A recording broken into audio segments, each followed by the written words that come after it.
Vous êtes-vous déjà demandé comment certaines personnes parviennent à conserver un calme inébranlable, même lorsque tout s'écroule autour d'elles?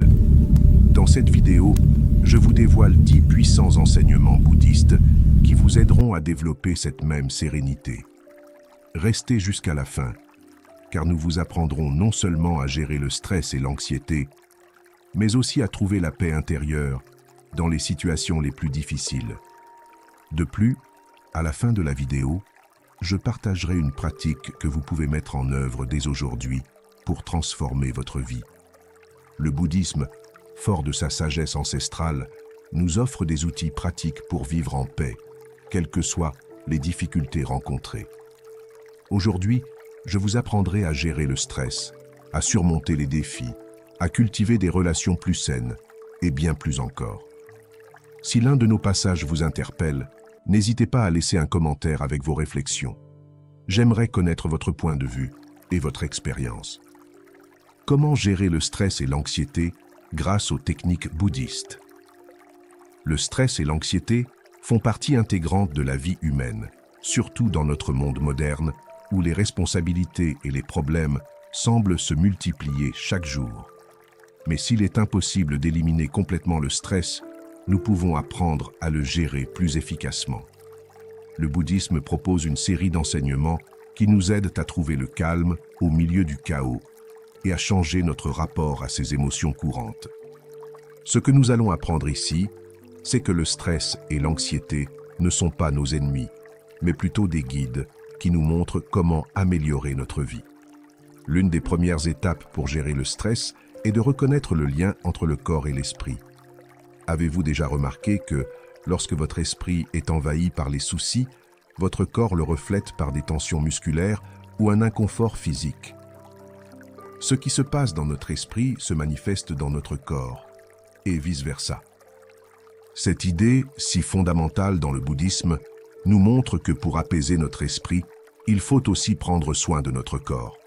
C'est là qu'entre en jeu l'une des techniques les plus utiles, la respiration consciente. C'est un outil incroyablement simple et pourtant puissant. C'est quelque chose que nous pouvons tous faire, où que nous soyons et quoi que nous fassions. L'idée est de porter toute notre attention sur notre respiration.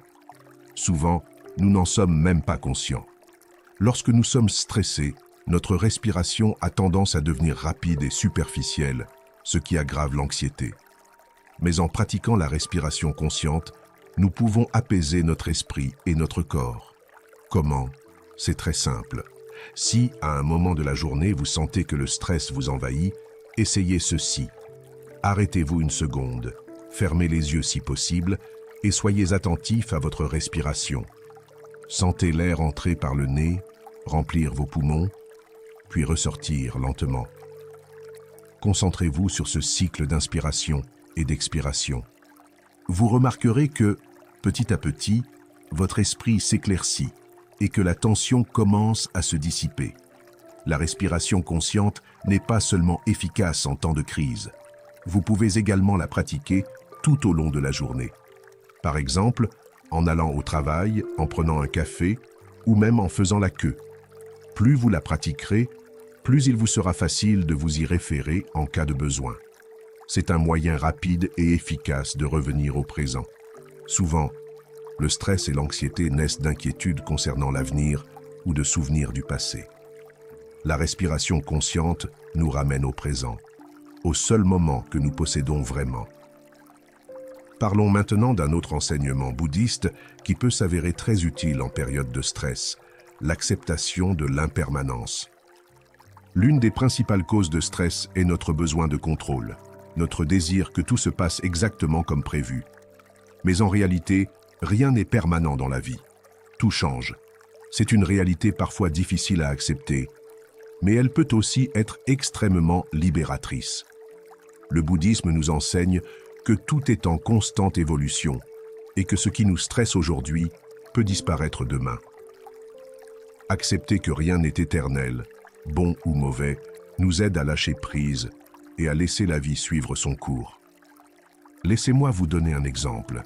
Imaginez que vous êtes dans une situation très stressante, comme un projet important au travail ou un problème familial apparemment insoluble. Il est facile de se sentir piégé dans cette situation, de penser qu'il n'y a pas d'issue. Mais en se rappelant que tout est temporaire, même les situations les plus difficiles, on peut trouver un certain soulagement. Ce problème ne durera pas éternellement. Même le stress le plus intense a une fin. Se dire « cela aussi passera » peut être un moyen très efficace de se libérer du fardeau mental et émotionnel que vous portez. La prochaine fois que vous serez confronté à une situation qui vous semble insurmontable, rappelez-vous cette simple vérité.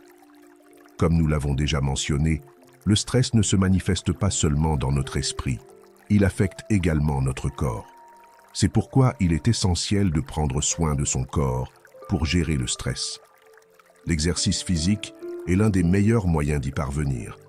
Le bouddhisme enseigne que le corps et l'esprit sont profondément liés et que pour apaiser notre esprit, il est également nécessaire de libérer les tensions physiques accumulées. Inutile de faire des exercices intenses si ce n'est pas votre truc, mais des activités simples comme une promenade, du yoga ou des étirements peuvent avoir un impact considérable sur votre bien-être émotionnel. Lorsque nous bougeons, nous libérons des endorphines, des hormones qui nous aident à nous sentir mieux. L'exercice physique permet également au corps de relâcher les tensions accumulées tout au long de la journée, ce qui contribue également à détendre l'esprit.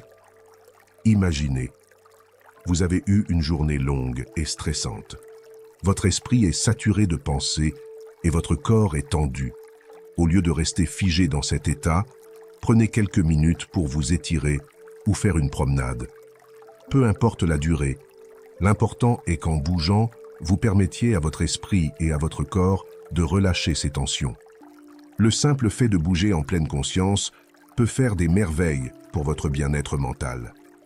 Outre l'exercice physique, il existe un autre aspect du bien-être personnel que nous sous-estimons souvent, l'alimentation consciente.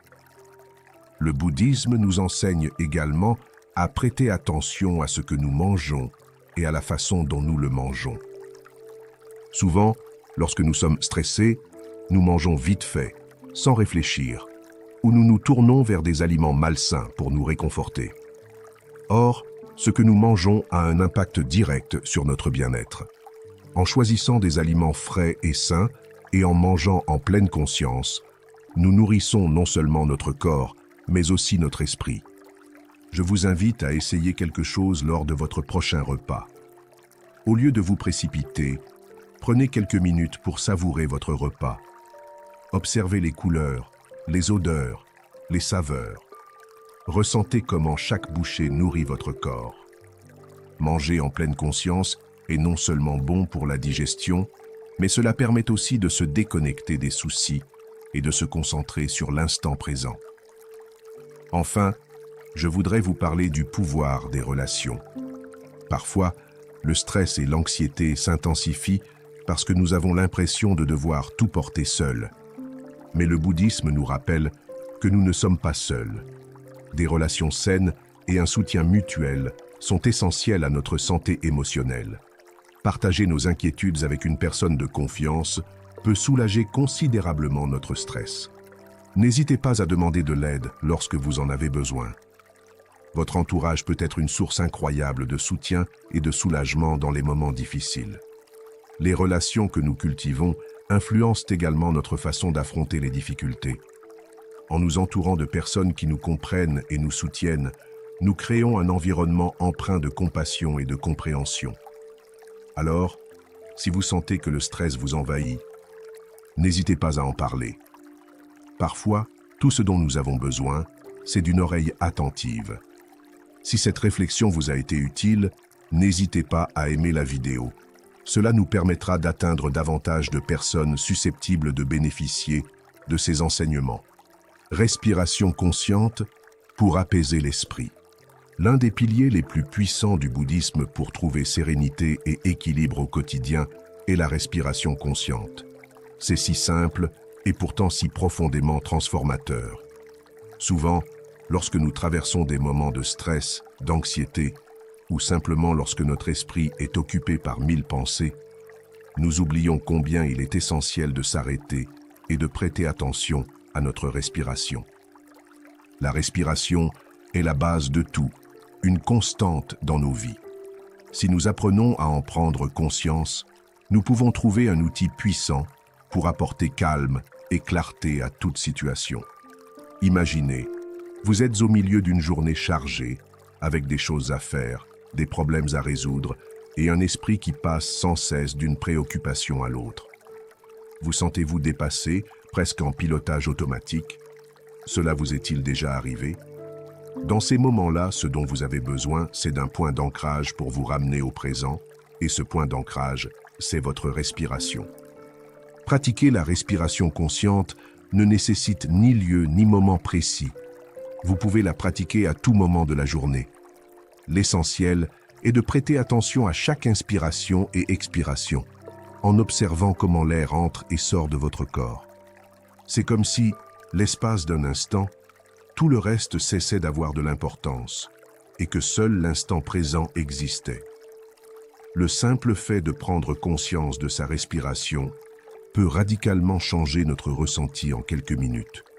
Respirer consciemment permet à notre esprit de se reposer, de se déconnecter du bruit extérieur et de se concentrer sur l'essentiel.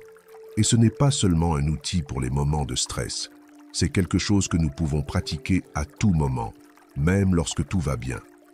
En fait, plus vous pratiquez la respiration consciente au quotidien, plus il vous sera facile d'y avoir recours en cas de besoin. L'une des raisons pour lesquelles cette pratique est si efficace est que notre esprit oscille souvent entre le passé et le futur, ce qui est source de stress. Nous sommes inquiets de ce qui s'est passé, ou anxieux face à ce qui pourrait arriver.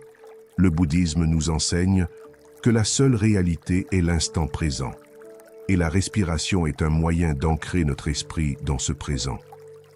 Chaque fois que vous vous sentez submergé par des inquiétudes concernant l'avenir ou des regrets concernant le passé, vous pouvez revenir à votre respiration et vous rappeler que le seul véritable moment est maintenant.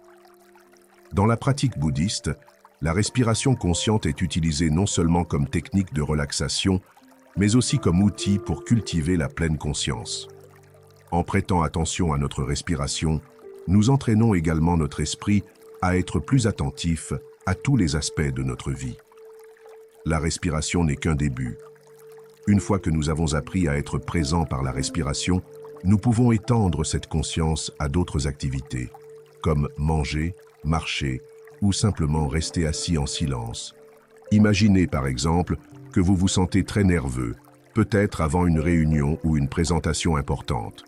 Vous sentez l'anxiété monter en vous et votre esprit se remplit de pensées négatives ou de doutes.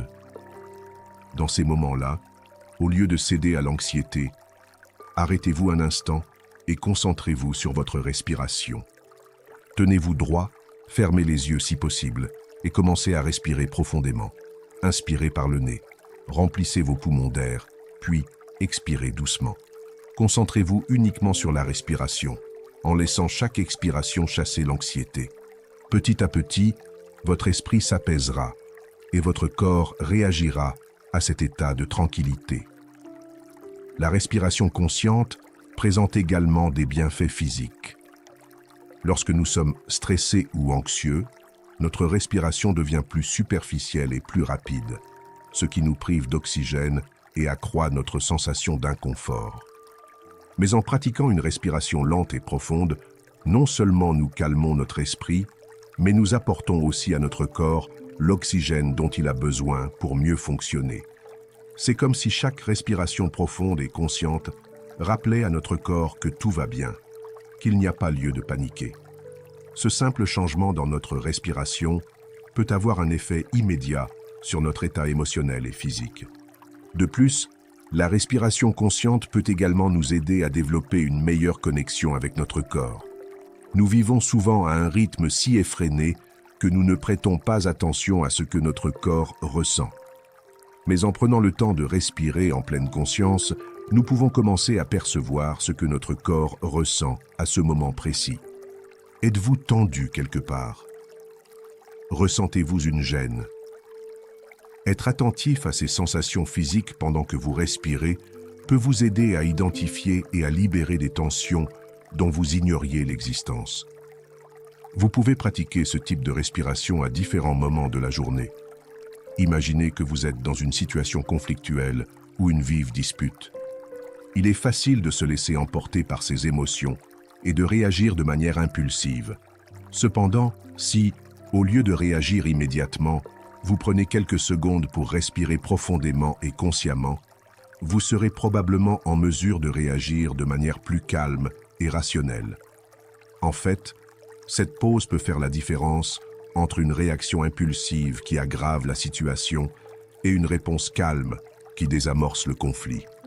Et la respiration consciente ne se limite pas aux moments de conflit ou de stress. Elle peut aussi rendre les moments simples de la vie plus agréables et plus significatifs. Par exemple, la prochaine fois que vous mangerez un repas que vous appréciez, au lieu de vous précipiter, arrêtez-vous un instant et respirez profondément. Remarquez comment cette respiration profonde vous permet de savourer et d'apprécier davantage chaque bouchée. Ou, lorsque vous vous promenez en plein air, respirez profondément tout en observant votre environnement. Ces petits moments de respiration consciente apportent non seulement plus de calme à votre vie, mais vous aident aussi à mieux apprécier les moments simples du quotidien.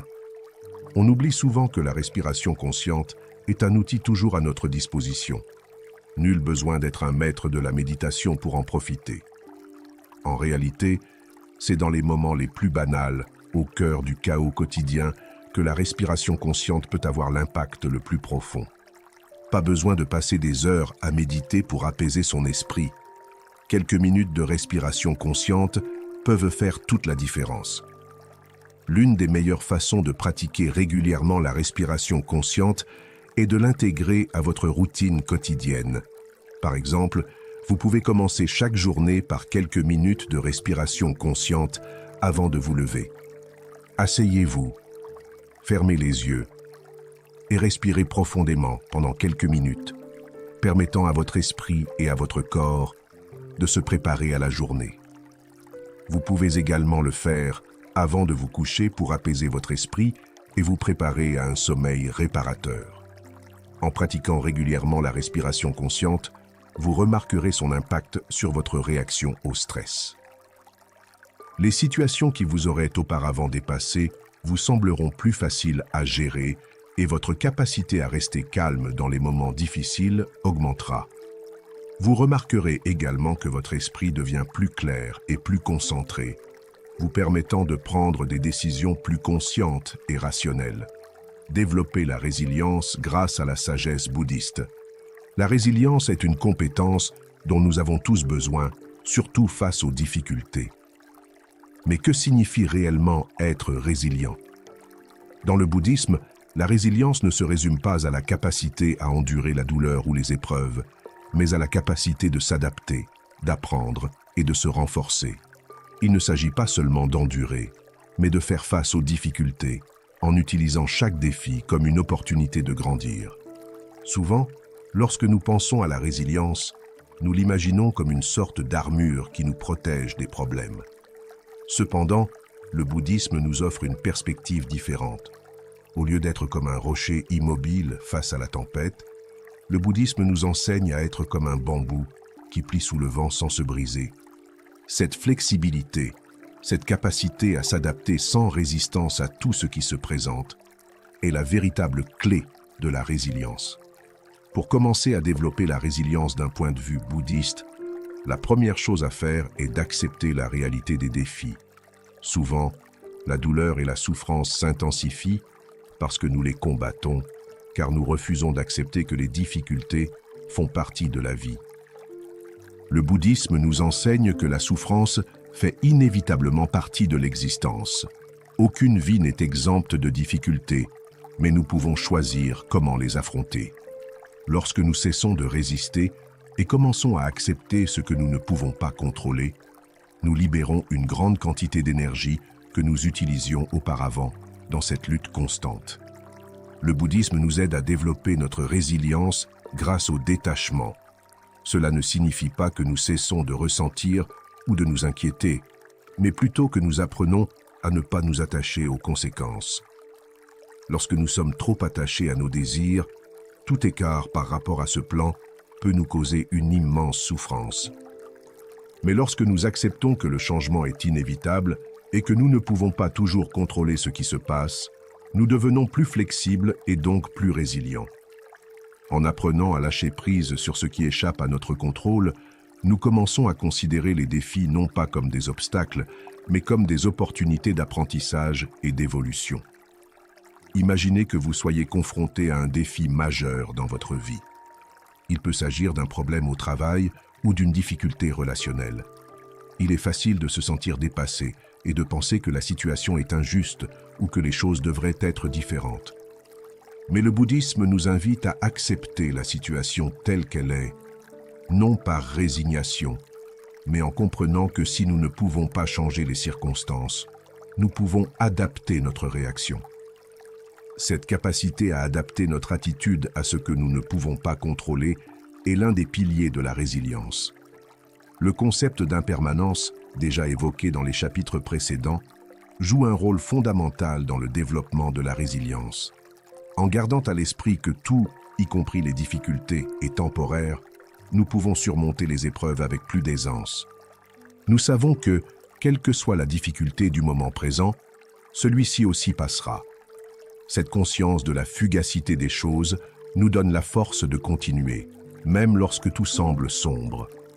Tout au long de notre vie, nous serons confrontés à des moments difficiles qui nous donneront l'impression de ne plus pouvoir continuer.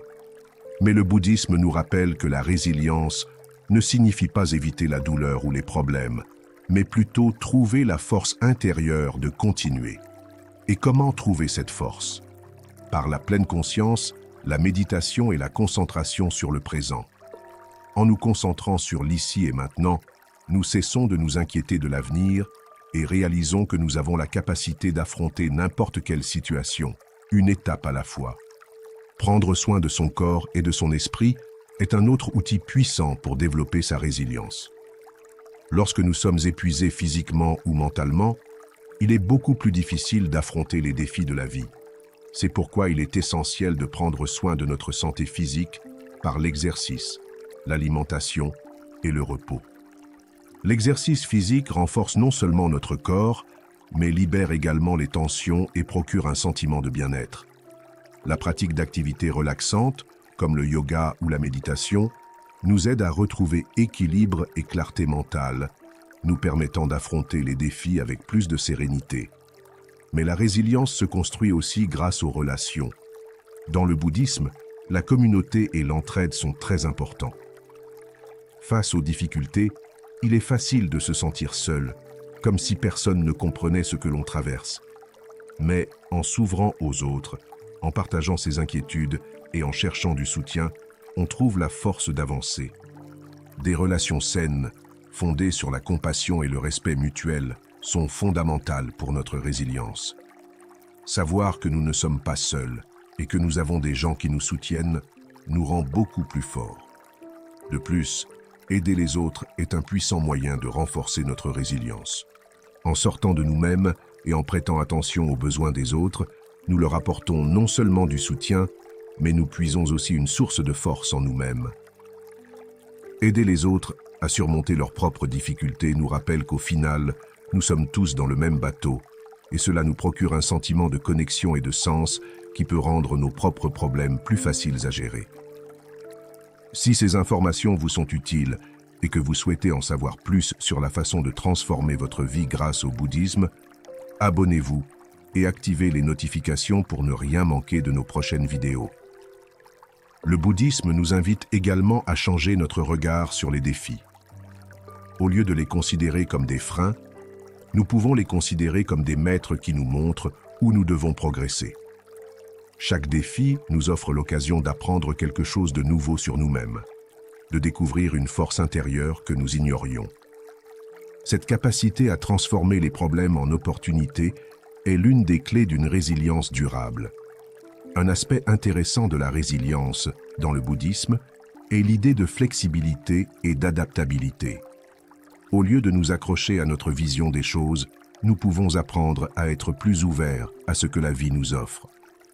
Parfois, les plans ne se déroulent pas comme prévu, mais cela ne signifie pas que tout est perdu.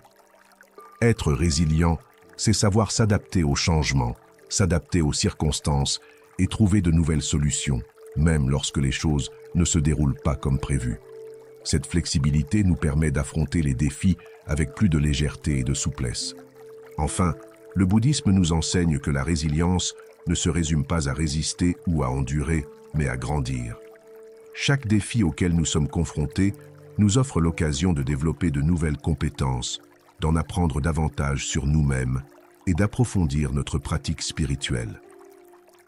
En adoptant une attitude d'apprentissage et de croissance continue, chaque défi peut être perçu comme une opportunité d'évoluer et de se transformer. Au lieu de considérer les difficultés comme des obstacles insurmontables, le bouddhisme nous invite à les considérer comme des tremplins vers une plus grande sagesse et une meilleure compréhension. Par exemple, face à un échec inattendu, que ce soit au travail, dans une relation ou dans n'importe quel aspect de notre vie, nous pouvons nous arrêter et nous demander « Que puis-je apprendre de cette situation ?» Cette simple question transforme radicalement notre perspective d'approche des problèmes. Au lieu de résister et de rester prisonniers de la frustration, nous commençons à voir les problèmes comme des opportunités de développer des qualités telles que la patience, la compassion et la force intérieure. La patience en est un parfait exemple. La vie nous place souvent dans des situations où les choses n'avancent pas aussi vite que nous le souhaiterions. Que vous attendiez un résultat important, ou que vous soyez confronté à une situation qui semble sans solution immédiate, développer la patience est essentiel pour garder calme et espoir. Le bouddhisme nous enseigne que la patience ne se résume pas à attendre, mais à attendre avec sérénité. C'est dans ces moments de calme que nous pouvons apprendre à faire confiance au processus, à abandonner le besoin de tout contrôler et à laisser les choses suivre leur cours. Cette capacité à attendre sans anxiété, à accepter le rythme de la vie, renforce notre résilience. Outre la patience, développer la compassion est un autre aspect clé de la résilience d'un point de vue bouddhiste. Lorsque nous traversons des moments difficiles, le bouddhisme nous encourage à être bienveillants envers nous-mêmes, à gérer nos émotions avec compréhension plutôt qu'avec jugement. Souvent, face à une épreuve, nous sommes nos pires critiques, nous nous reprochant de nous sentir vulnérables ou de ne pas trouver de solution rapide. Mais la compassion, envers nous-mêmes comme envers les autres, est un moyen d'adoucir cette souffrance. La compassion ne signifie pas éviter la douleur, mais plutôt l'aborder avec tendresse, l'accepter comme faisant partie intégrante du processus de vie et de développement. Le bouddhisme nous enseigne également à considérer la vie comme un flux constant d'expériences et nous invite à développer une attitude d'acceptation envers tout ce qui survient, qu'il soit agréable ou difficile. Au lieu de rejeter l'inconfort, nous apprenons à vivre avec lui, à l'observer sans réagir impulsivement. Ce concept s'appelle l'équanimité, qui est la capacité à maintenir son calme et sa stabilité émotionnelle, quelles que soient les circonstances extérieures. L'équanimité nous permet de traverser les hauts et les bas de la vie sans nous laisser emporter par eux, ce qui renforce considérablement notre résilience. Faire face à la perte, à la déception ou à l'échec avec sérénité ne signifie pas ne pas ressentir la douleur, mais plutôt la vivre sans s'y laisser submerger, sachant que la douleur ne définit pas notre existence. Un autre aspect fondamental de la résilience bouddhiste est la détermination. Avoir un but clair dans la vie, une direction ou un sens qui donne du sens à ce que nous faisons, est essentiel pour rester fort face aux difficultés. Le bouddhisme nous encourage à découvrir ce qui est vraiment important pour nous et à y concentrer notre énergie. Cet objectif peut être personnel, comme améliorer une compétence ou approfondir notre pratique spirituelle, ou plus large, comme servir les autres. Lorsque nous avons un objectif clair, les difficultés ne nous abattent pas facilement, car nous savons où nous allons. Enfin, le bouddhisme nous rappelle que la résilience n'est pas un objectif atteint une fois pour toutes. C'est quelque chose que nous cultivons chaque jour, par la pratique constante de la pleine conscience, de la méditation, en prenant soin de notre corps et de notre esprit, et en construisant des relations fondées sur le soutien mutuel. Ce n'est pas une fin en soi, mais un processus continu d'apprentissage, et de transformation. Chaque défi auquel nous sommes confrontés nous offre l'occasion de renforcer notre résilience. Il ne s'agit pas d'être parfait ou de ne pas ressentir la douleur, mais d'apprendre à se relever à chaque chute, de découvrir de nouvelles façons de s'adapter et de garder espoir même dans les moments les plus sombres. La véritable résilience ne se limite pas à ce que nous pouvons endurer, mais à la façon dont nous pouvons nous épanouir grâce à ce que nous avons vécu. L'art du détachement. Comment vivre sans attachement. Le détachement est l'un des enseignements les plus profonds et transformateurs du bouddhisme. Souvent, le mot « détachement » peut paraître froid ou distant, mais dans le contexte bouddhiste, le détachement ne signifie pas être dénué d'émotions, ni se déconnecter des personnes et des choses que l'on aime. Le détachement est plutôt une façon de vivre plus librement, de se libérer des attentes, des résultats et des possessions qui, au final, nous causent de la souffrance. Le détachement nous permet de profiter de la vie sans en être esclave. Lorsqu'on parle de détachement, il faut d'abord comprendre qu'une grande partie de la souffrance humaine découle de l'attachement. Nous nous accrochons aux choses, aux gens, aux situations et surtout à nos attentes quant à la façon dont les choses devraient être. Mais la réalité est que tout change. Le bouddhisme nous rappelle constamment l'impermanence de la vie. Les gens changent, les choses changent, et les circonstances ne sont pas éternelles. En nous accrochant à l'illusion de pouvoir contrôler ces changements ou les empêcher, nous créons des souffrances inutiles. Pensez par exemple à une relation dans laquelle vous avez placé toutes vos attentes et tous vos désirs. Il est naturel de vouloir que les personnes que nous aimons soient toujours là et que nos relations soient toujours parfaites. Mais dans la vraie vie, les gens évoluent, les sentiments changent et parfois les relations se terminent. Lorsque nous nous accrochons à l'idée que les choses devraient se passer d'une certaine manière, tout écart par rapport à cette attente peut être source de grande souffrance. Le détachement, en revanche, nous invite à apprécier les relations et les personnes pour ce qu'elles sont dans l'instant présent, sans chercher à les forcer à répondre à nos attentes. Au lieu de craindre le changement, le détachement nous permet de l'accompagner. Le détachement n'est pas un rejet de la vie ou des gens, mais une façon plus sage d'y entrer en relation. Il nous apprend à être présents et à profiter de ce que nous avons sans nous y accrocher désespérément. Lorsque nous comprenons que rien n'est permanent, nous pouvons savourer pleinement l'instant présent, car nous n'avons plus peur de perdre ce que nous avons, ni de contrôler l'avenir. Un exemple clair de l'efficacité du détachement est la perte. Qu'il s'agisse de la perte d'un être cher, d'un emploi ou même d'une situation de vie autrefois confortable, l'attachement à ces personnes ou à ces choses peut engendrer une douleur intense. Mais le bouddhisme nous enseigne que la douleur de la perte est naturelle. Elle fait partie de la nature humaine. Cependant, la souffrance supplémentaire qui découle du refus d'accepter cette perte ou de la lutte contre la réalité est évitable. Le détachement nous aide à accepter la perte comme faisant partie de la vie, sans être consumé par le chagrin ou la peur de l'avenir. En pratiquant le détachement, nous ne cessons pas d'aimer les autres, ni de valoriser ce que nous avons, mais nous apprenons à aimer sans possessivité. Aimer sans attachement signifie désirer le meilleur pour les autres et pour soi-même, sans chercher à s'accrocher à eux ni à contrôler leurs actions. C'est un amour libre de conditions, d'attentes et de peurs. Ce type d'amour est libérateur tant pour celui qui le pratique que pour celui qui le reçoit. L'un des éléments les plus importants du détachement est la capacité à lâcher prise. Lâcher prise n'est pas chose facile. Nous nous accrochons aux choses, aux gens et à nos idées sur la façon dont les choses devraient être. Mais lorsque nous apprenons à lâcher prise, nous constatons qu'une grande partie de notre souffrance disparaît. En lâchant prise, nous reconnaissons que nous ne pouvons pas contrôler l'avenir, que nous ne pouvons pas tout conserver. Ce faisant, nous trouvons une plus grande paix. Lâcher prise est un processus applicable à de nombreux domaines de notre vie.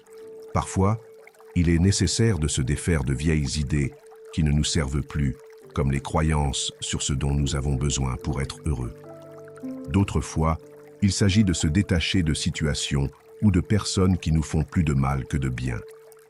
Il ne s'agit pas de ne pas ressentir de douleur ou de ne pas s'en soucier, mais plutôt de ne pas se laisser dominer par ces émotions et nous enfermer dans nos attentes. Le détachement se manifeste également dans notre relation aux objets matériels.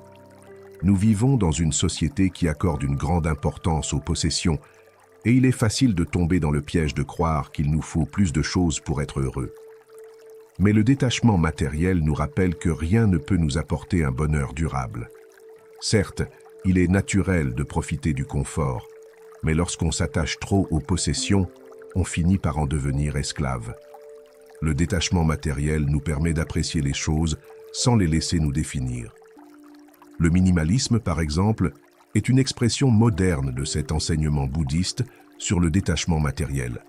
Il s'agit de simplifier notre vie, de se débarrasser du superflu et de trouver le contentement dans la simplicité plutôt que de toujours aspirer à plus.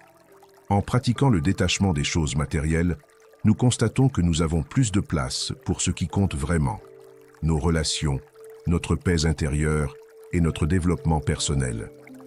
Le détachement s'applique également à nos attentes et à nos objectifs. Nous nous attachons souvent tellement à une idée de réussite, à un objectif particulier, que tout écart en cours de route est ressenti comme un échec. Mais le bouddhisme nous encourage à nous fixer des objectifs sans nous laisser obséder par le résultat. Il s'agit de faire de notre mieux à chaque instant, sans s'accrocher au succès ni craindre l'échec.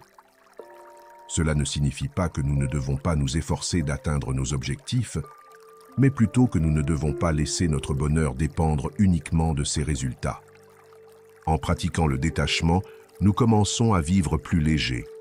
Nous devenons plus flexibles, plus ouverts au changement et plus disposés à accepter la vie telle qu'elle est. Nous réalisons que nous ne pouvons pas tout contrôler, et c'est normal. Le détachement nous libère de la peur constante de perdre ce que nous avons et nous permet de vivre pleinement le présent, sans le poids du passé ni les inquiétudes concernant l'avenir. Un aspect important du détachement dans le bouddhisme est la compassion. En apprenant à nous détacher de nos propres attentes et désirs, nous développons également une plus grande compassion envers les autres. Nous sommes conscients que nous sommes tous confrontés à nos propres difficultés et que l'attachement est une source commune de souffrance. Pratiquer le détachement nous libère et améliore nos relations, car nous cessons de vouloir contrôler les autres et les acceptons tels qu'ils sont. Le détachement est un art qui demande du temps et de la pratique. Mais une fois que nous commençons à le comprendre et à l'appliquer dans nos vies, nous découvrons une liberté dont nous ignorions l'existence. Cela nous permet de vivre plus pleinement, avec moins de souffrance et avec une plus grande capacité à accepter la vie telle qu'elle est. Pratiquer le détachement nous libère du poids des attentes, nous aide à lâcher prise sur ce qui ne nous sert plus et nous apprend à savourer plus intensément le moment présent. Et si dès aujourd'hui, nous commencions à lâcher prise, à pratiquer le détachement et à vivre plus librement, en trouvant le bonheur dans la simplicité. Le concept de simplicité est l'un des principes fondamentaux du bouddhisme et l'une des clés pour une vie plus épanouissante et heureuse. Dans le monde moderne, où tout semble tourner autour de la consommation et du désir constant d'en avoir plus, il est facile de perdre de vue ce qui nous procure véritablement le bonheur. On nous a appris que le bonheur vient de l'accumulation, de la réussite, de l'atteinte d'objectifs et de la quête constante de la prochaine grande réussite. Et si tout cela n'était pas nécessaire au bonheur véritable? Le bouddhisme nous invite à revenir à la simplicité, à trouver la paix et le contentement dans les choses les plus essentielles de la vie. Vivre simplement ne signifie pas tout abandonner ni vivre dans l'austérité, mais plutôt apprendre à apprécier ce que nous avons déjà et à valoriser les petites choses. Au lieu de remplir notre vie d'objets et de distractions, le bouddhisme nous invite à simplifier, à éliminer le superflu et à faire place à ce qui compte vraiment. Le bonheur, selon cet enseignement, ne vient pas de la réduction de notre vie, mais de la suppression du superflu et de la concentration sur l'essentiel. La première étape pour trouver le bonheur dans la simplicité est de ralentir. Nous vivons dans une société qui valorise la rapidité et la productivité. Nous sommes toujours occupés, pressés d'un endroit à l'autre, et prenons rarement le temps de nous arrêter et de savourer l'instant présent. Mais en ralentissant, en nous autorisant à être attentifs à ce que nous faisons, nous découvrons que nous n'avons pas besoin de grand-chose pour être heureux. Imaginez-vous assis pour savourer un repas, attentif à chaque bouchée, ou en train de faire une promenade tranquille, profitant simplement du paysage. Ces moments simples, vécus en pleine conscience, peuvent être étonnamment satisfaisants. Un autre aspect important de la simplicité est d'apprendre à se détacher des attentes sociales quant au bonheur.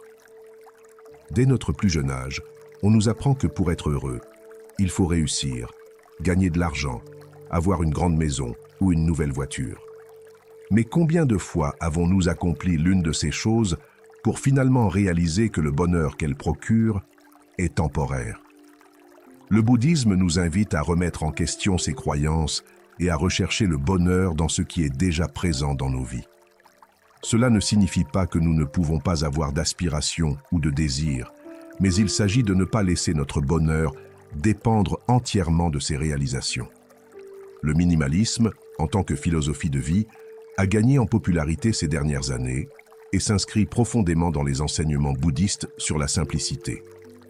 Il s'agit de vivre avec moins et d'apprécier davantage ce que l'on a déjà. Le minimalisme ne consiste pas seulement à réduire ses possessions matérielles, mais aussi à simplifier sa vie mentale. Notre esprit est rempli de pensées, de soucis et de distractions inutiles qui nous éloignent du moment présent. Pratiquer la simplicité d'esprit signifie se libérer des distractions et se concentrer sur ce qui compte vraiment. Un exercice simple consiste à analyser sa vie, tant matériellement que mentalement, et à se demander « Qu'est-ce qui ne m'apporte plus de valeur ?» Cela peut s'appliquer aux objets matériels dont vous n'avez plus besoin, aux relations qui ne vous nourrissent pas, ou aux pensées répétitives qui ne font qu'engendrer de l'anxiété. En commençant à vous libérer du superflu, vous faites place à ce qui compte vraiment, la paix, la tranquillité et le bien-être. La simplicité se manifeste également dans nos relations. Au lieu de complexifier nos interactions avec des attentes ou des exigences, le bouddhisme nous enseigne à valoriser l'authenticité et la sincérité. Une conversation simple et honnête avec une personne qui nous est chère peut être bien plus précieuse que des relations superficielles et pleines de faux semblants. En ce sens, vivre simplement implique aussi de cultiver des relations plus profondes et d'être plus honnête avec soi-même et les autres. Apprendre à savourer l'instant présent est un autre aspect important du bonheur dans la simplicité. Nous sommes souvent tellement concentrés sur l'avenir, sur nos projets, que nous oublions de profiter de l'instant présent. Le bouddhisme nous rappelle que le seul moment qui existe véritablement est le présent. En étant présent à chaque instant, même dans les activités les plus simples, comme faire la vaisselle, se promener ou lire un livre, nous pouvons trouver un profond sentiment de paix et de contentement. La pratique de la pleine conscience, essentielle au bouddhisme, nous aide à apprécier la simplicité. Être pleinement conscient de ce que nous faisons à cet instant, sans nous laisser distraire par des pensées passées ou futures, nous permet d'appréhender la vie avec plus de profondeur. Même les tâches les plus simples et les plus banales peuvent prendre tout leur sens si nous les accomplissons en pleine conscience. Il ne s'agit pas d'en faire plus, mais d'être plus présent dans ce que nous faisons. Dans la quête de simplicité, il est également essentiel d'apprendre à être reconnaissant pour ce que nous avons déjà. Souvent, le désir d'avoir plus ou d'accomplir davantage nous aveugle aux bienfaits que nous recevons déjà. Le bouddhisme nous invite à pratiquer la gratitude au quotidien, à nous arrêter et à réfléchir à tout ce que nous avons déjà et pour lequel nous pouvons être reconnaissants. Cette pratique de gratitude nous aide à voir à quel point nos vies sont déjà abondantes, même si nous n'avons pas tout ce dont nous pensons avoir besoin. La gratitude nous connecte à la simplicité, car elle nous permet de voir que nous n'avons pas besoin de grand-chose pour être heureux. Enfin, la simplicité se retrouve également dans notre lien avec la nature. Passer du temps dans la nature, loin des distractions technologiques et des pressions sociales, nous rappelle combien la vie est essentielle et simple. La nature nous apprend qu'il suffit de peu pour se sentir en paix. Une promenade au parc, une randonnée en montagne, ou simplement s'asseoir et contempler le ciel peuvent nous reconnecter à ce sentiment de simplicité et de bien-être que nous oublions si souvent. Vivre simplement ne consiste pas seulement à posséder moins de choses, mais à se concentrer davantage sur ce qui compte vraiment.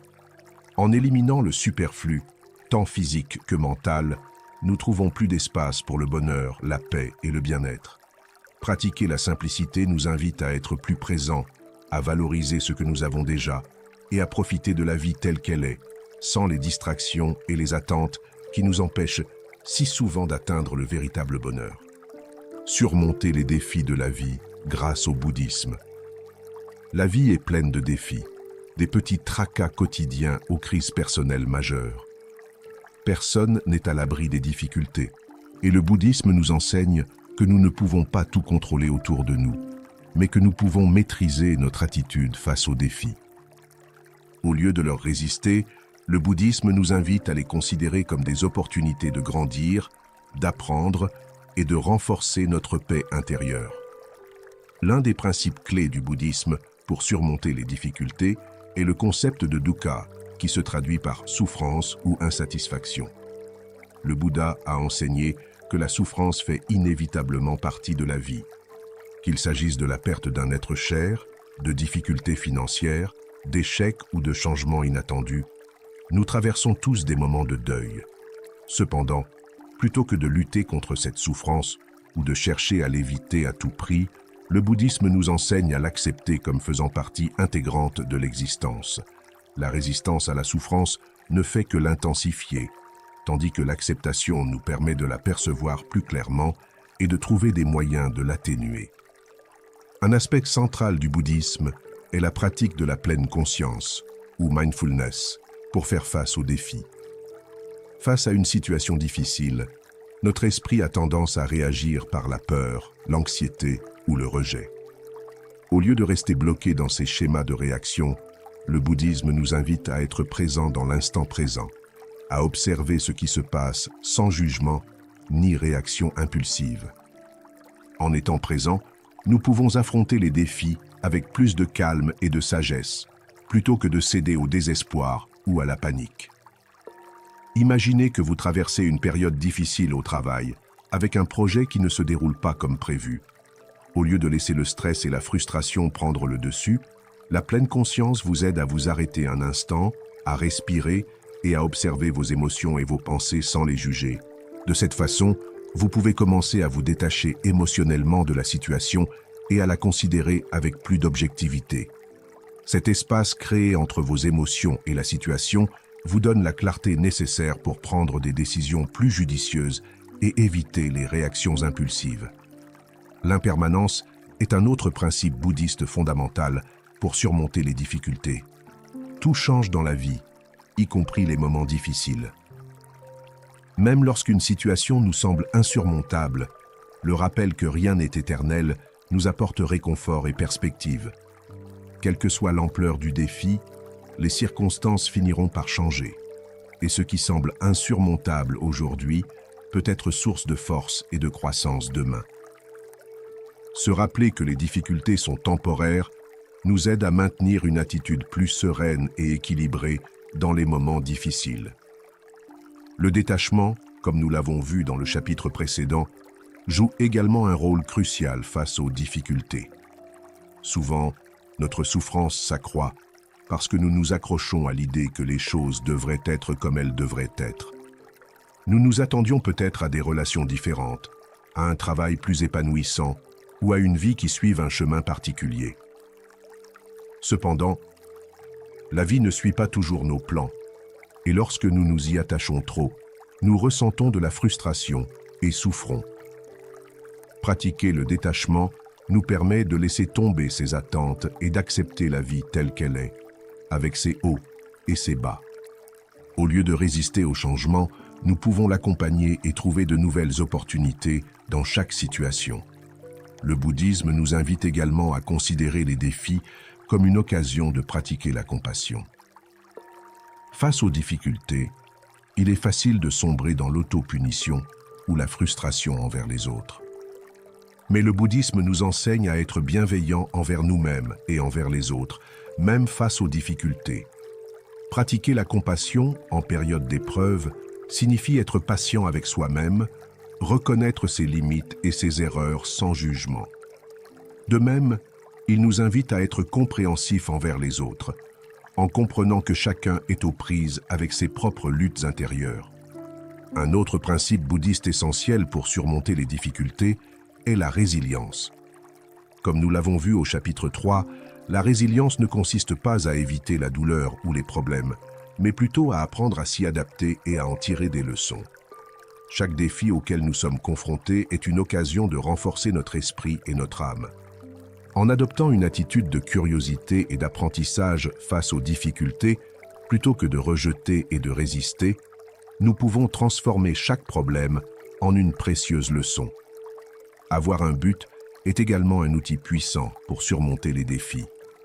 Lorsqu'on a un but clair dans la vie, une raison pour laquelle on se lève chaque matin, les défis deviennent plus faciles à gérer. Le bouddhisme nous invite à trouver notre raison d'être, qu'elle soit personnelle, spirituelle ou au service d'autrui, et à l'utiliser comme un point d'ancrage dans les moments difficiles. Lorsque nous savons où nous allons et pourquoi nous le faisons, il est plus facile de rester ferme face à l'adversité. Enfin, le bouddhisme nous enseigne que surmonter les difficultés n'est pas une tâche solitaire. Le soutien communautaire et les relations bienveillantes sont essentiels à notre résilience. Partager nos difficultés avec les autres, rechercher un soutien émotionnel et offrir de l'aide à ceux qui traversent également des moments difficiles nous renforce. En tissant des liens avec les autres et en créant des liens de compassion et de compréhension, nous trouvons le soutien nécessaire pour aller de l'avant. Les épreuves de la vie sont inévitables, mais le bouddhisme nous offre un chemin pour les affronter avec plus de sagesse, de sérénité et de compassion. En pratiquant la pleine conscience, le détachement, l'acceptation de l'impermanence et la résilience, nous pouvons transformer les moments les plus difficiles en opportunités de grandir et de renforcer notre esprit, en cultivant des relations saines et enrichissantes. Dans notre quête d'une vie épanouissante et équilibrée, les relations jouent un rôle fondamental. Le bouddhisme reconnaît que les êtres humains sont des êtres sociaux et que nos relations avec les autres peuvent être une source inestimable de joie et de soutien, mais aussi, si elles ne sont pas gérées avec soin, une source de souffrance.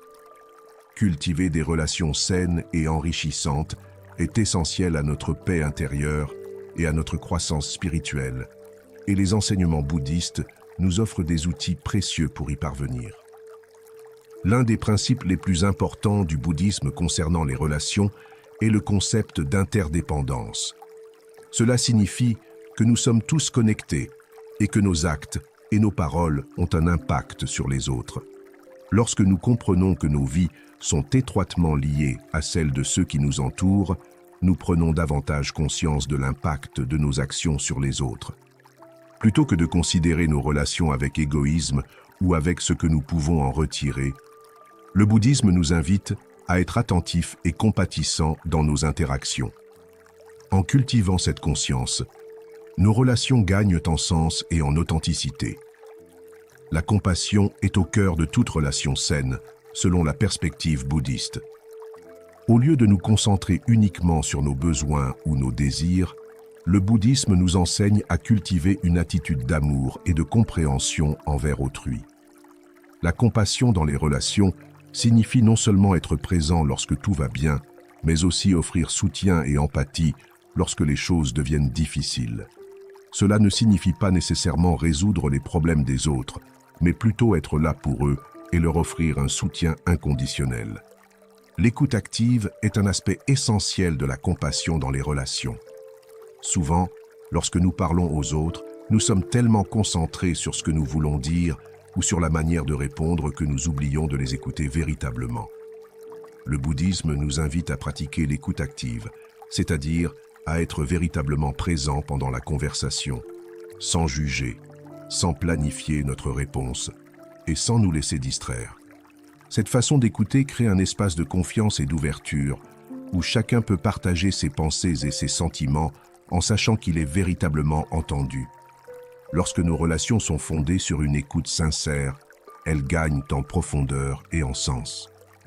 Le bouddhisme accorde également une grande importance au respect dans les relations.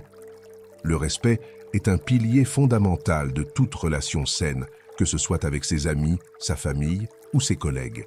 Respecter quelqu'un signifie non seulement valoriser ses opinions et ses décisions, mais aussi respecter ses limites. Nous avons tous nos propres limites, et il est essentiel de les reconnaître et de les respecter dans nos relations. En faisant preuve de respect envers autrui, nous créons un climat de confiance et de sécurité, ce qui renforce la relation. La pratique du détachement, abordée dans les chapitres précédents, est un outil très utile pour entretenir des relations saines. Dans nos relations, l'attachement peut se manifester par le désir de contrôler l'autre, d'attendre de lui qu'il agisse d'une certaine manière ou d'exiger qu'il réponde à nos attentes. Le bouddhisme nous enseigne à aimer sans attachement, ce qui signifie que nous désirons le meilleur pour l'autre sans chercher à nous y accrocher ni à le contrôler.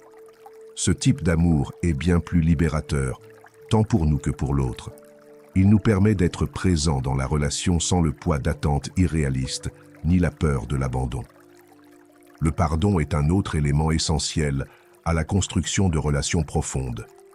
Nous faisons tous des erreurs, et dans nos relations, il y aura inévitablement des moments où nous nous blesserons mutuellement, intentionnellement ou non. Pratiquer le pardon nous libère non seulement du poids du ressentiment, mais renforce également la relation. Pardonner ne signifie pas oublier ou ignorer ce qui s'est passé, mais plutôt choisir de laisser tomber la rancune, permettant ainsi à la relation de guérir et d'avancer. Le bouddhisme nous enseigne que s'accrocher au ressentiment ne fait qu'accroître la souffrance, tandis que le pardon nous donne la liberté d'avancer avec un esprit et un cœur plus légers. Un autre enseignement bouddhiste applicable aux relations est l'importance de cultiver l'empathie. L'empathie est la capacité à se mettre à la place de l'autre, à essayer de voir le monde de son point de vue. En pratiquant l'empathie, nos relations s'approfondissent, car nous comprenons mieux ce que l'autre ressent ou vit. Cela nous permet de réagir avec plus d'amour et de compassion, créant ainsi un lien plus fort. Grâce à l'empathie, nous pouvons offrir notre soutien de manière plus significative, car nous ne réagissons pas simplement à nos propres émotions, mais comprenons véritablement les besoins de l'autre. La pleine conscience est un autre outil puissant que nous pouvons appliquer dans nos relations. Souvent, nous sommes physiquement présents avec les personnes que nous aimons, mais notre esprit est ailleurs, préoccupé par le travail, les problèmes ou nos propres préoccupations. Le bouddhisme nous invite à être pleinement présents aux autres. En pratiquant la pleine conscience dans une relation, nous sommes pleinement présents à l'autre sans distraction. Cela renforce non seulement la relation, mais nous permet aussi de mieux apprécier la compagnie de l'autre. Enfin, le bouddhisme nous enseigne que des relations saines demandent du temps et des efforts. Tel un jardin, nos relations ont besoin d'être entretenues et soignées pour grandir et s'épanouir. Cela implique de passer du temps de qualité avec les personnes que nous apprécions, de témoigner notre reconnaissance pour leur présence dans nos vies et de travailler sur les aspects de notre relation qui nécessitent d'être renforcés. La gratitude joue ici un rôle important. Nous tenons souvent nos relations pour acquises, mais en pratiquant la gratitude, nous nous rappelons la chance que nous avons d'avoir ces personnes dans notre vie. Être reconnaissant pour ce que nous avons renforce les liens et nous rappelle la valeur des relations humaines. Les relations sont un aspect essentiel de notre vie, et le bouddhisme nous offre des outils puissants pour les cultiver de manière saine et significative. Grâce à la compassion, au respect, à l'empathie et au détachement, nous pouvons construire des relations fondées sur la confiance et l'amour sincère. Les relations saines ne sont pas parfaites, mais elles nous permettent d'apprendre à grandir ensemble, à nous soutenir mutuellement et à donner le meilleur de nous-mêmes sans attente ni exigence. Si cette réflexion vous intéresse, n'hésitez pas à aimer la vidéo. Cela nous permettra de toucher davantage de personnes susceptibles de bénéficier de ces enseignements. Le pouvoir du silence et de la méditation dans le bouddhisme. Le silence et la méditation sont deux pratiques profondément liées dans le bouddhisme et jouent toutes deux un rôle crucial pour notre bien-être mental, émotionnel et spirituel. Dans le monde moderne, constamment submergé par l'information, le bruit et les distractions, trouver des moments de silence est plus important que jamais. La pratique du silence et de la méditation nous aide non seulement à réduire le stress, mais nous permet également de nous reconnecter à notre moi intérieur et de retrouver la clarté et le calme qui nous habitent déjà. Dans le contexte du bouddhisme, le silence ne se résume pas à l'absence de bruit. C'est un état de calme mental, une pause dans le dialogue intérieur incessant que notre esprit entretient habituellement. Souvent, lorsque nous sommes silencieux, notre esprit continue de parler, rempli d'inquiétudes, de pensées répétitives et d'émotions qui nous empêchent d'être complètement en paix. Le silence que recherche le bouddhisme va au-delà. C'est un silence qui naît du contrôle de l'esprit, de la capacité à observer nos pensées sans se laisser emporter par elles. C'est dans cet état de silence que nous trouvons le véritable calme intérieur. Le bruit mental est l'un des principaux obstacles auxquels nous sommes confrontés lorsque nous essayons de méditer ou simplement de nous détendre. Avez-vous déjà ressenti cela lorsque vous décidez de vous asseoir en silence? Votre esprit se remplit de pensées. C'est tout à fait normal. L'esprit est habitué à être constamment actif, mais le but du silence et de la méditation n'est pas de stopper complètement les pensées, mais plutôt de les observer sans y réagir. Dans le bouddhisme, on enseigne que nos pensées ne sont pas des ennemis, mais qu'il ne faut pas non plus les laisser nous contrôler. Par le silence et la méditation, nous pouvons apprendre à nous dissocier de ces pensées et à ne pas nous laisser entraîner par elles. La méditation est l'outil le plus puissant pour cultiver ce silence intérieur. Il existe de nombreuses formes de méditation dans le bouddhisme, mais elles ont toutes en commun l'objectif d'apaiser l'esprit et de développer une plus grande conscience.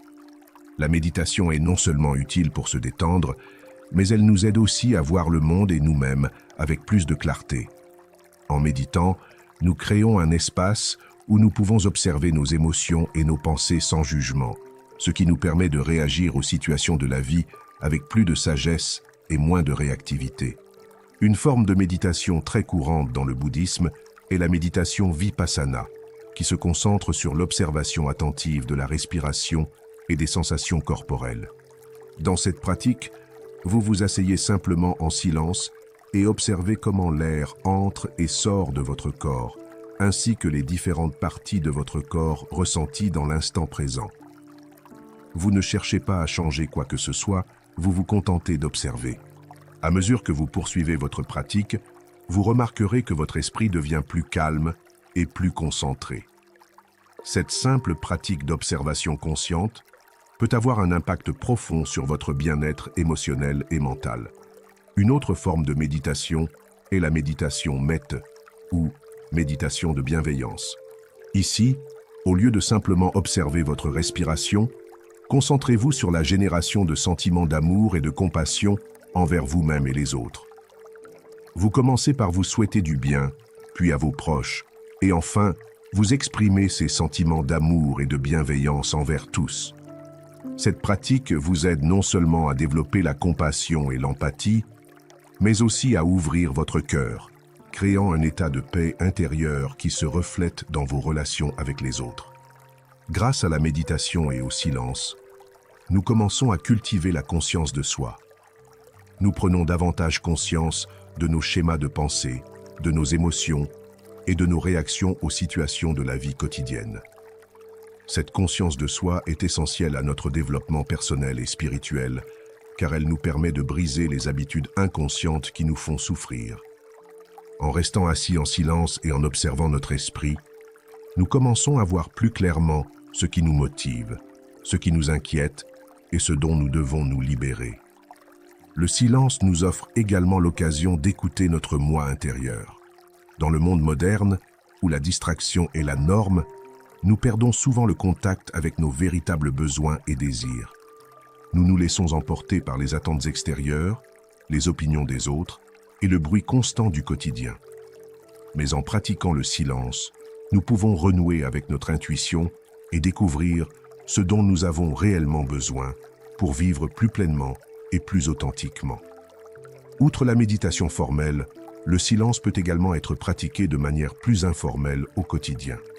Vous pouvez consacrer des moments précis de la journée au silence, que ce soit lors d'une promenade dans la nature, en prenant une tasse de thé ou en effectuant des tâches quotidiennes comme la cuisine ou le ménage. Ces moments de silence sont l'occasion d'être présent, de ralentir et de savourer le simple fait d'être. Pratiquer le silence de cette manière peut transformer les activités les plus simples en occasion de réflexion et de connexion avec l'instant présent. Le silence est également un outil puissant dans nos relations avec les autres. Nous ressentons souvent le besoin de le combler par des mots, mais le bouddhisme nous enseigne que le silence partagé peut être une forme profonde de connexion. Être silencieux avec quelqu'un, sans se sentir obligé de parler, peut créer un espace d'intimité et de présence que les mots ne peuvent pas toujours créer. Apprendre à apprécier le silence dans nos relations nous aide à mieux comprendre ce qui doit vraiment être dit et ce qui peut rester dans le silence. Enfin, il est important de souligner que, dans le bouddhisme, le silence ne signifie pas éviter les problèmes ni fuir les émotions difficiles. Au contraire, il nous offre l'espace nécessaire pour mieux gérer ces émotions. Le silence nous permet de ressentir la douleur, la tristesse ou la frustration sans nous laisser submerger par elles. Il nous permet d'observer ces émotions avec une distance salutaire, sans les réprimer ni nous laisser envahir par elles. Ce silence est profondément apaisant, car il nous permet de ressentir pleinement, sans nous laisser enfermer dans la souffrance.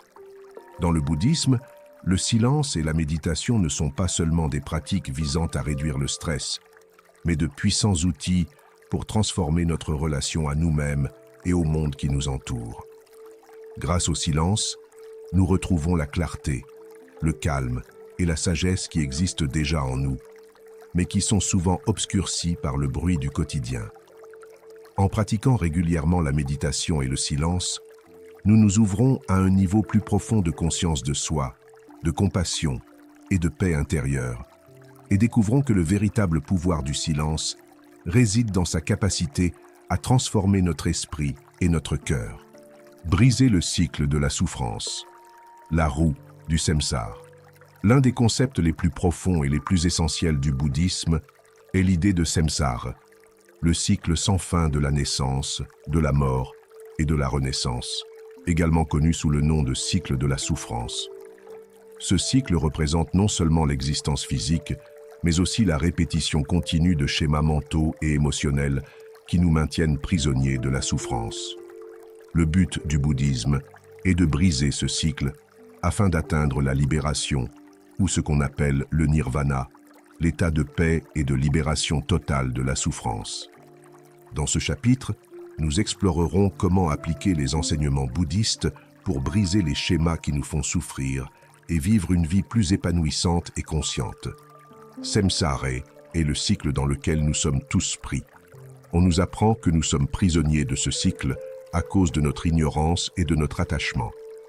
Nous sommes conditionnés à réagir de manière répétitive aux stimuli de la vie, créant un cycle de souffrance qui semble ne jamais s'arrêter. Que nous recherchions constamment le bonheur dans les choses extérieures ou que nous évitions la douleur à tout prix, ces réactions automatiques renforcent le cycle samsara. Chaque désir inassouvi, chaque peur, chaque rejet du changement nous fait tourner sans cesse sur la roue samsara. Mais comment sortir de cette ornière? Le bouddhisme nous offre une voie claire, le noble octuple sentier. Il s'agit d'un ensemble de principes et de pratiques qui nous guident vers la libération du samsara. Le noble octuple sentier comprend des aspects tels que la compréhension juste, l'action juste et la méditation juste, entre autres. Chacun de ces éléments est conçu pour nous aider à vivre de manière plus consciente, plus connectée à la réalité et moins influencée par nos désirs et nos attachements. En suivant cette voie, nous pouvons commencer à briser les schémas qui nous enferment dans le cycle de la souffrance. L'un des éléments centraux du cycle samsara est l'attachement, évoqué dans les chapitres précédents. L'attachement est le désir insatiable de vouloir toujours plus, de s'accrocher à ce que l'on a ou d'éviter ce que l'on n'aime pas. Nous nous accrochons aux gens, aux biens matériels, à nos idées sur la vie et même à nos propres émotions. Cet attachement est l'une des principales causes de notre souffrance, car il nous rend dépendants de choses intrinsèquement impermanentes.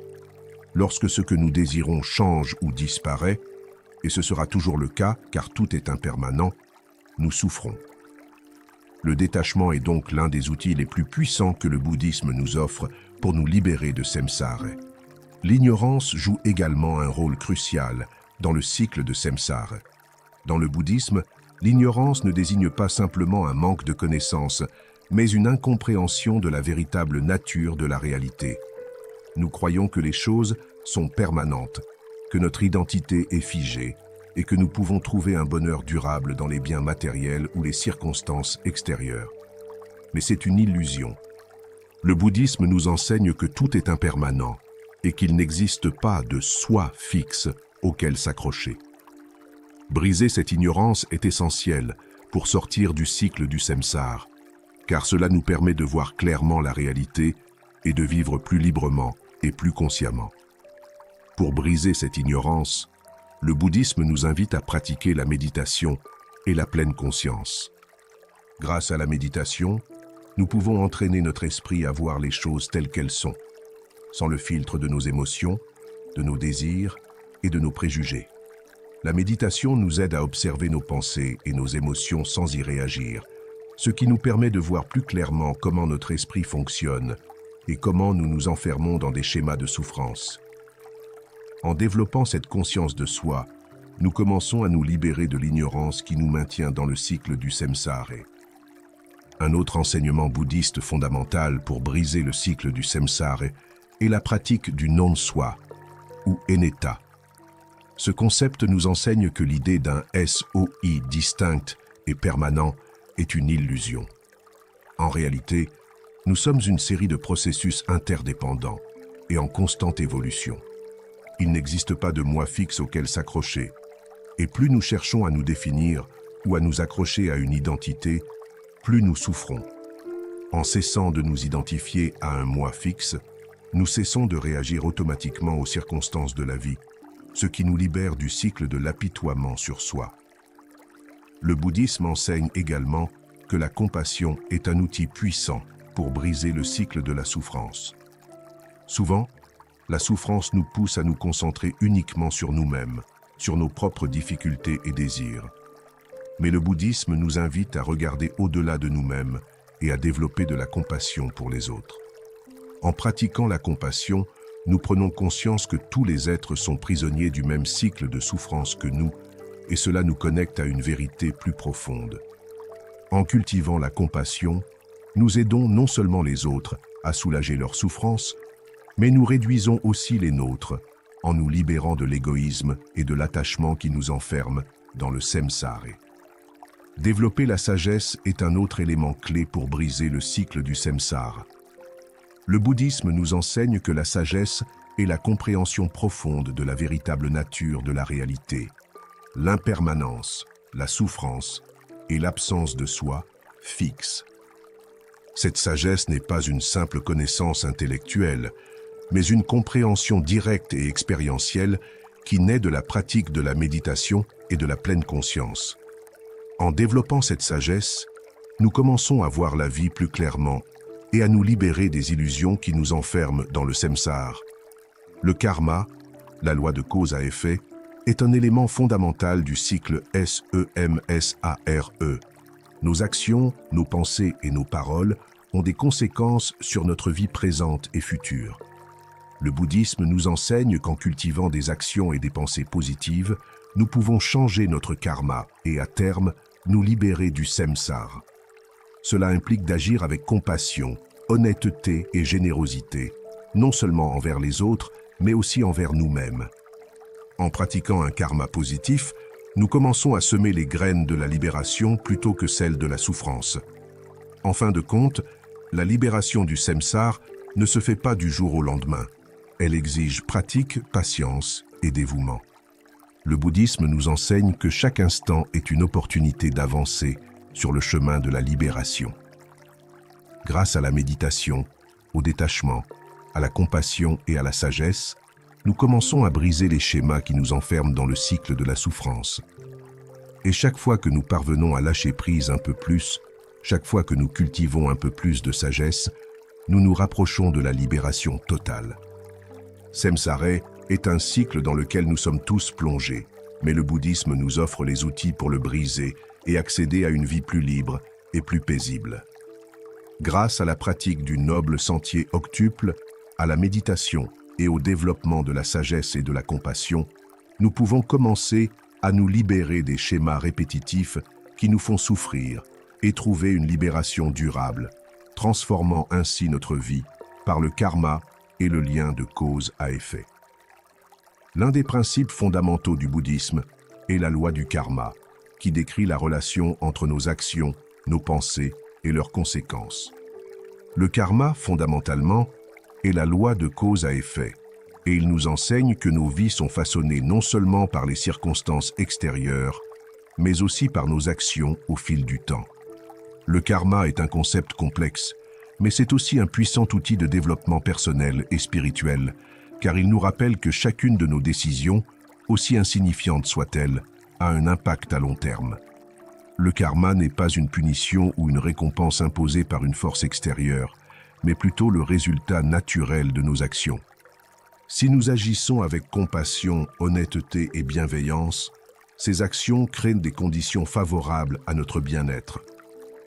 Si nous agissons avec égoïsme, violence ou ignorance, ces actions engendrent de la souffrance, tant pour nous-mêmes que pour les autres. En ce sens, le karma n'est pas quelque chose de prédestiné ou d'immuable. C'est plutôt quelque chose que nous pouvons influencer et changer par nos choix conscients. L'une des idées fausses les plus courantes sur le karma est qu'il agit immédiatement ou de manière linéaire. En réalité, le karma ne produit pas toujours des résultats instantanés, ni comme on l'attend. Parfois, les effets de nos actions peuvent mettre du temps à se manifester, ou se manifester de manière inattendue. Cela fait partie de la complexité du karma, qui s'entremêle dans un réseau infini de causes et de conditions. Cependant, le bouddhisme nous enseigne que si nous ne pouvons contrôler tous les résultats, nous pouvons contrôler nos intentions et nos actions dans le présent. Le bouddhisme nous invite à cultiver un karma positif, c'est-à-dire à agir conformément aux principes de l'éthique bouddhiste, tels que la compassion, la générosité, la patience et l'effort juste. Cultiver un karma positif, c'est semer les graines d'une vie plus harmonieuse, non seulement pour nous-mêmes, mais aussi pour ceux qui nous entourent. Un geste simple mais intentionnel, comme aider une personne dans le besoin ou faire preuve de gentillesse au quotidien, peut avoir un effet cumulatif au fil du temps. Le karma ne se limite pas aux grandes décisions de la vie, mais aussi aux petits gestes que nous posons au quotidien.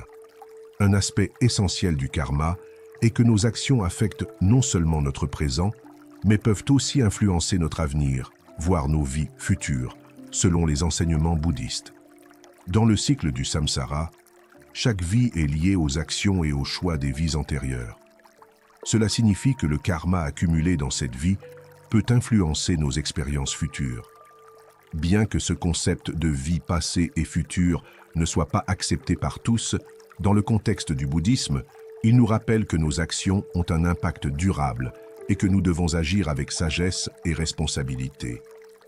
Un autre aspect important du karma est son lien avec l'intention.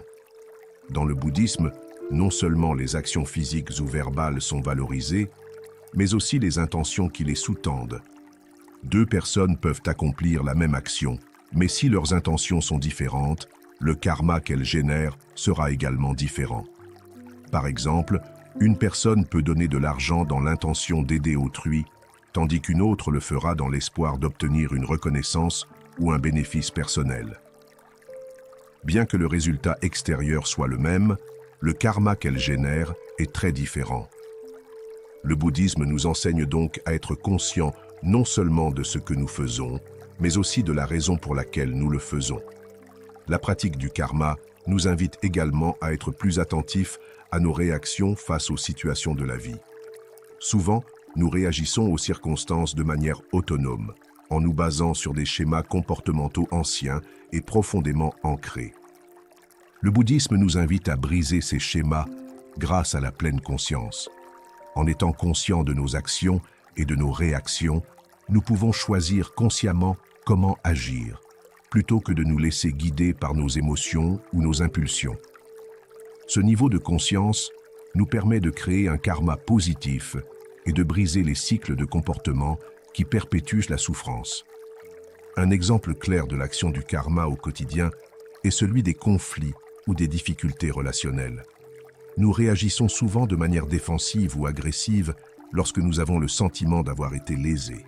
Pourtant, le bouddhisme nous enseigne à réagir avec compassion et compréhension, même en période de conflit. En choisissant de réagir ainsi, nous créons un karma positif qui, à terme, peut transformer la relation et réduire la souffrance des deux parties. À l'inverse, réagir avec colère ou ressentiment ne fait que perpétuer le cycle de la souffrance et exacerber le conflit. Le karma entretient également un lien profond avec l'esprit et la pensée. Dans le bouddhisme, il est enseigné que nos pensées sont aussi importantes que nos actions physiques.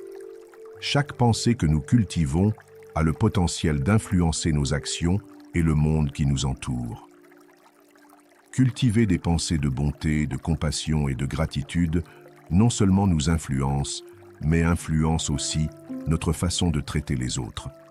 À l'inverse, si nous entretenons des pensées de haine, de jalousie ou d'avidité, celles-ci peuvent se manifester par des actes sources de souffrance.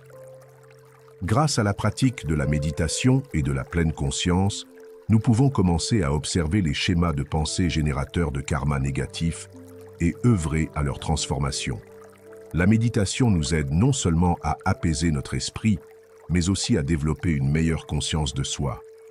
En observant nos pensées sans y réagir, nous pouvons commencer à identifier clairement les schémas destructeurs et à faire l'effort conscient de les remplacer par des pensées plus positives et constructives. Un autre élément important du karma est la générosité, ou dana en pali. Dans le bouddhisme, la générosité est considérée comme l'un des moyens les plus efficaces de générer du karma positif. La générosité ne se limite pas à donner des biens matériels, mais aussi à offrir son temps, son énergie et son soutien émotionnel aux autres. Agir avec générosité est un moyen de développer la compassion et de briser les liens qui nous enferment dans le cycle de la souffrance.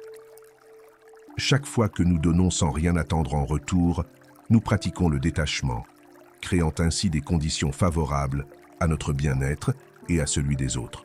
Le karma nous enseigne également l'importance de la responsabilité personnelle. Si nous ne pouvons contrôler ni les actions des autres, ni les circonstances qui nous entourent, nous pouvons maîtriser nos propres actions. Le bouddhisme nous invite à assumer la responsabilité de notre vie et des conséquences de nos décisions. Au lieu de blâmer les autres ou les circonstances extérieures pour nos souffrances, le bouddhisme nous encourage à nous intérioriser et à prendre le contrôle de nos actions. Cette responsabilité personnelle nous permet de construire une vie plus consciente, en accord avec nos valeurs. Enfin, le karma nous apprend également à être patient et à faire confiance au processus. Il peut parfois sembler que nos actions positives ne produisent pas de résultats immédiats ou que les difficultés persistent malgré nos efforts. Cependant, le bouddhisme nous rappelle que le karma se manifeste en son temps. Certaines graines mettent plus de temps à germer que d'autres, mais elles finiront par porter leurs fruits. En pratiquant régulièrement un karma positif, nous pouvons être certains de semer les graines d'une vie plus épanouissante et paisible. Le karma est l'un des principes les plus profonds et transformateurs du bouddhisme. En comprenant la loi de cause à effet, en développant la pleine conscience et en pratiquant la compassion et la générosité, nous pouvons commencer à transformer nos vies et nos relations de manière significative. Chaque action que nous entreprenons, chaque pensée que nous cultivons, a le pouvoir d'avoir un impact durable sur notre bien-être et sur le monde qui nous entoure. Au fil de ces chapitres, nous avons exploré divers enseignements bouddhistes susceptibles de transformer profondément notre mode de vie. De l'importance de la respiration consciente au pouvoir de briser le cycle de la souffrance dans le samsara, chaque pratique offre un guide pour trouver la paix, la compassion et l'équilibre au cœur de la complexité de la vie moderne. Le bouddhisme nous enseigne que, même si nous ne pouvons éviter les défis et les difficultés, nous pouvons changer notre relation avec eux. Grâce à la méditation, au détachement, au karma et à la pratique de la pleine conscience, nous pouvons apprendre à vivre plus consciemment et finalement, à nous libérer de la souffrance. L'un des messages les plus importants du bouddhisme est que le changement et la transformation sont possibles pour tous.